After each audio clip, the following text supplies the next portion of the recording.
Hello everyone and welcome back to my channel. So I've seen a bunch of those assumptions about me videos on YouTube, and I wanted to make one, but not just about me, but also about assumptions of getting into PA school. So without further ado, let's get into these assumptions. Alright, so we'll start off with the more boring thing and we'll do assumptions about me. These are all coming off my Instagram, which is @whitecoatchasing, so if you don't follow me there, go and follow me now. But alright, let's start off. So the first assumption is you're sweet, kind, and a good friend, and that is so sweet. But honestly, sometimes I try to be sweet and kind, but sometimes being a good friend is difficult, especially when I'm more introverted and I tend to prioritize work versus relationships. So although I try to be a good friend, I know sometimes I slack. Okay, so the next one, you are very neat and organized, and that is true and not true. I am very neat and organized in my school aspect of my life and planning everything, and that's why I feel like I was able to be on top of things, because schoolwork organized my room. I don't even want to show you, it's so dirty. My room and the cleanliness around me, it's clean in terms of bacteria and whatnot, but organization in my closets and my dressers is beyond. I could just never keep it clean. Okay, the next one really cracks me up. You partied a lot in college, and that cannot be the more opposite of who I was in college. My friends and I, we didn't really drink much. If we did, we went to breweries. We didn't go to bars often. I think I went to 2 or 3 frat parties, and they were the most awful thing I've ever endured in my entire life. Not really, but they're rough. I was in a sorority for a hot minute because it was a new one, and I was thinking I was going to get leadership opportunities from it, and it didn't. I didn't see any benefit from it, so I dropped right away. But partying in college wasn't me, although I went to San Diego State and that's what they're kind of known for. I did not participate in a lot of that. I don't know whether I should be offended because I look like a party person, or if I should be thankful because I'm not a party person and it looks like I have a social life. As an introvert, I'm going to take that as a compliment, so thank you. The next one says you are super smart, and that is so sweet. I mean, obviously we're all smart if we're going towards this path. It's a very competitive path and GPA is a big part of it. But I wouldn't say I'm super smart. I think I just kind of have learned what works for me and what study methods work for me, and I've been able to study more efficiently. So I wouldn't say that I'm necessarily smarter or super smart, but I just think I have been able to figure out what works. But that is so sweet. Thank you. I appreciate that. Okay, so the next one. You choose not to be in a relationship at the moment. And I mean, everyone who's single says, of course, yeah, it's my decision. I mean, ultimately, I'm very picky, and I think I'm not at a point in my life where I am stable enough to have a mature relationship. I'm going to be moving for grad school soon, and I'm going to be busy for the next 2 years, so I can't really devote all my time on that. And I think I am more mature than guys my age, but the guys that are older than me are already have a career and house and all that, and I'm not at that point yet. So I think I have to wait a few more years until I, maybe finish PA school to even think about a more serious relationship. Alright, so the next one is you eat healthy, and yes and no. On the daily basis, I try to eat healthy, but I am a sucker for donuts, and our office has all these free goodies all the time. Every Monday, the same doctor brings in a box of donuts. I have to have one. We have little snacks like peanut M&Ms. Have to have a couple if you have a rough day. Of course, I gotta go for a sweet snack. So I think I tried to make my main meals more healthy because I like to snack. So in my head, it kind of all balances out. And then the last assumption about me is you don't really get stressed. And I do get stressed. I actually get really sick because I get stressed a lot, but I internalize my stress, so I'm not super vocal about it. I don't really complain about it that much, so I don't think other people think I'm stressed. But I do get really internally stressed. My mind, runs 1,000 miles a minute. I can't sleep at night sometimes because of stress. Especially in undergrad with really big tests that I knew would determine my grade, and when I thought about those grades determining my getting into PA school, that really caused me a lot of stress. And so every a week after finals, I would come home and I would just be, my immune system was just shot. I would get really sick. I would get episodes of tonsillitis after big tests. Every single time after I took a week of big tests, I would get tonsillitis. So I really do get stressed. I'm just not as vocal about it. Alright, but let's get to what you really came here for, and those are your assumptions on getting into PA school. The first one I hear all the time for so many professions, and it's not what you know, it's who you know. I hate hearing this because that honestly favors people who already have people or family members in medicine that they know, but I know so many people, and so many of my friends are first generation college students, first generation going into medicine, and they were able to do just as much as everyone else around them, with the people who had those kind of advantages. I'm not saying those advantages don't exist, because they do, and it is very, it's hard when you hear of people working so hard to get something and you know somebody who just got to cut corners because their family members know the owner of that hospital or something. It is frustrating, I get that. But there are, like I said, so many people that have done this without those connections. I'm a first generation college student and the first generation in my family to go into medicine, so I didn't have connections. I don't know anybody who works at a hospital. I don't know anybody who owns any, medical scribe companies or anything like that. You have to start from the bottom. You have to start volunteering and you have to network. I think networking definitely helps in terms of experiences, but it's not necessarily all about your experiences. Networking and who you know can't get you that GPA to get in there, can't get you that GRE score. There's so many things that who you know will not help with your application. In conclusion, I would just say that it may help to network and to get to know people, to be able to have different experiences and have opportunities. But ultimately, it's not who you know, because I can't think of one person in my experience that got me to where I am today. It's an accumulation of everybody I've known and all the things I've done and studying and taking, those tests and passing them.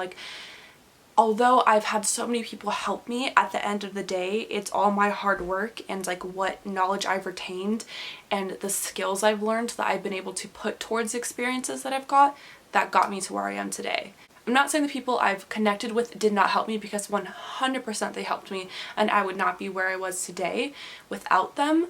But I don't think there was one person that if I did not know them, I wouldn't be as successful, I wouldn't be as driven to go and get those good grades and get all those other things that have helped me get into school.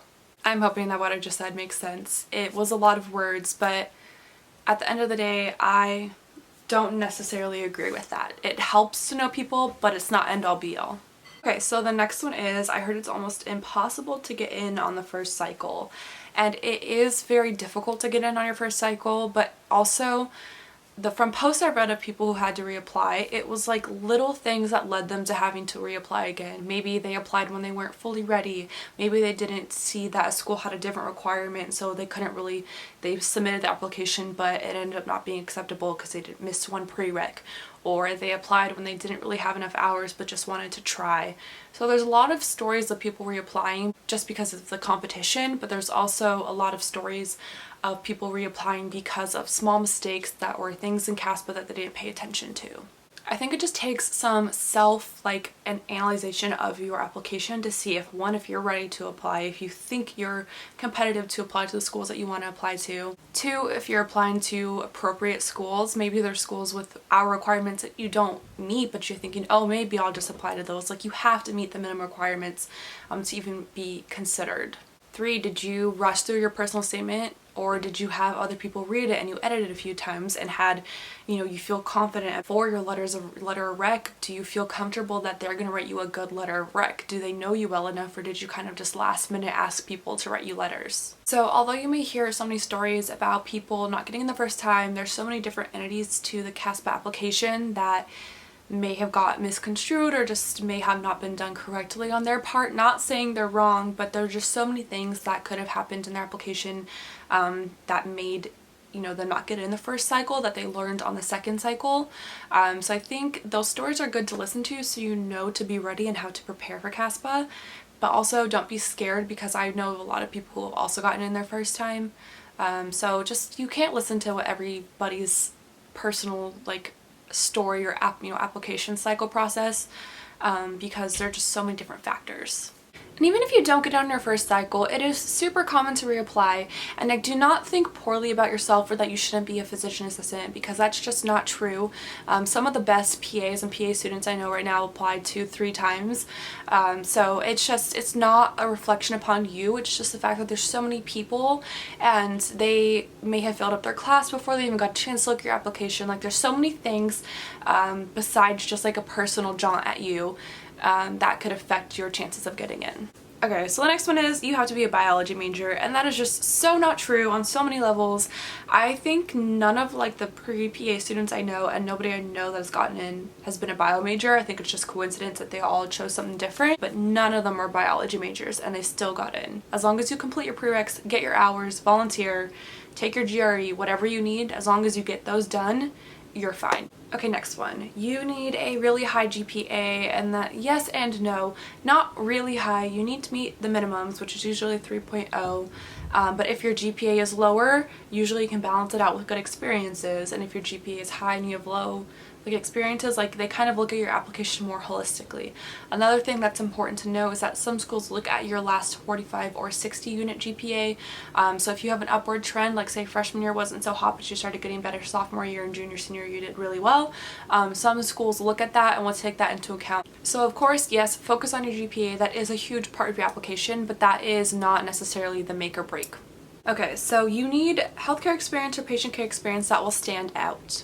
I mean, yes and no. All of the experiences that I had as a CNA, a PT aide, and then now a scribe are all very common experiences. I worked in a nursing home. Like, I didn't really have any crazy patient care experience that really stood out, and a lot of the people I know that get in, they do a lot in what they're doing and they do really great things, but it's not necessarily something crazy like saving lives in a different country. I know people do that, but a lot of my friends who got in haven't had those experiences. If you can't find a job that you think is going to be some crazy patient care experience that helps you stand out, the trick is to standing out is to doing something that you are passionate about. Nothing shows more dedication and more excitement towards what you're doing than being passionate about something. So if you choose to become an EMT because you think it's like the best experience and PA schools really like that, but you have no interest in like emergency medicine, you're not happy with your job, and you go into your interview and you kind of talk about it, although you may be doing these crazy cool things and saving people's lives, if you explain it to them and don't have any enthusiasm, don't have any passion behind it, they're not going to connect with you on that. But if you're a CNA in a nursing home and you are able to make such great connections with the patients there and really transform their lives, with their time in the nursing home, and you talk about how much you've learned, that will show how passionate you are. Standing out doesn't necessarily mean doing the craziest, best experience that anybody can ever think of, like something that's no one's ever done before. Standing out is showing how much you truly want to do this, how much you truly want to be a PA, and how you've shown these being compassionate and learning and being a hard worker and teamwork throughout your experiences. That's how you stand out. But okay, this next one also gets me a little frustrated. It's easier than getting into med school. And I've talked about it in a video before, and to me, I don't want to say that one is easier or one is more difficult. Because you hear different things all the time. The PA school acceptance rate is really low because there's not as many PA schools as there are med schools, and there's so many people now interested in the PA profession. So it is really difficult to get into PA school. But it's different. Med school has different requirements than PA school. They like to do research. PA school wants the patient care experience hours, which I think that is really difficult. So some people say the GPAs, are lower to get into PA school. I'm like, yeah, but you also have to have usually like 2,000 hours. And how do you manage that, like your GPA and the hours? So to me, they're just different. They have different requirements, different things you have to focus on, but they're equally as difficult. GPA is important in both. Getting experience is important in both, depending on what kind of experience it is. So I'm not going to say one is harder or one is easier than the other because they're just so different. But I'm going to end that off with saying that if you apply to PA school because you can't get into med school, or that you think it'll be easier, or as a backup plan, that is just so wrong, because this is a whole career choice. This isn't just applying to some job and thinking you know, oh, I'll work as this job and then maybe do that later. Like, no, you need to be set on you wanting to become a PA, because there are so many people out there who wanted to get into PA school, and some people who don't even really care about it get their spots, and it's just heartbreaking to see somebody not really truly passionate about the PA profession and like the role that they fill in medicine, and they just did it because like, oh, it's easier to get into, oh, I'm just thought I would just try it out. Like, it's very frustrating to hear that. So, end statement, PA school is not an easier backup choice. That's my thought on that. Okay, so the last two are it's super competitive, so no one gets in, or it'll be super tough and that GPA is everything. I'm not gonna lie to you and say it's easy to get in, because it's not. There's so much hard work that goes behind it. There are so many people who put so much hard work behind it and still don't get in. And it's heart-wrenching to see people that you know that truly deserve it have to wait a whole nother application cycle or whatever it may be. It's hard. I know. Like I said before, GPA is super important, but it's not everything. There's so much more to your application that will make you stand out versus just a great GPA. So your experiences, your letters of rec, your personal statement, all of that really helps your application. The path to PA school is hard. It's difficult. There are so many things you have to get, and there are people, when you are doing this, there are people in your life that may not understand that you have to work so much or understand why you have to volunteer so much, and they ask, wow, you're going to another meeting? Like, I thought you just had one this week, or wow, you have another volunteer thing, are you ever going to get paid? Like, you get these comments and it's frustrating and it's difficult, but at the end of the day, getting that acceptance is so worth it. Alright, so we are all out of assumptions. So that was what you thought of me and what you thought of getting into PA school, and that was very interesting. I appreciate the nice thoughts about me, and all of the assumptions that you had about getting into PA school are 100% what I was thinking too before I applied. Like always, if you have any questions about my PA school journey or anything like that, you can follow me on my Instagram at whitecoatchasing, and I always answer my DMs there. And be sure to subscribe and watch my videos, especially with this whole crazy quarantine thing going on. I'll be able to produce more videos, and hopefully these next 2 weeks I'll have some things that I've been trying to work on finally completed and uploaded for you all.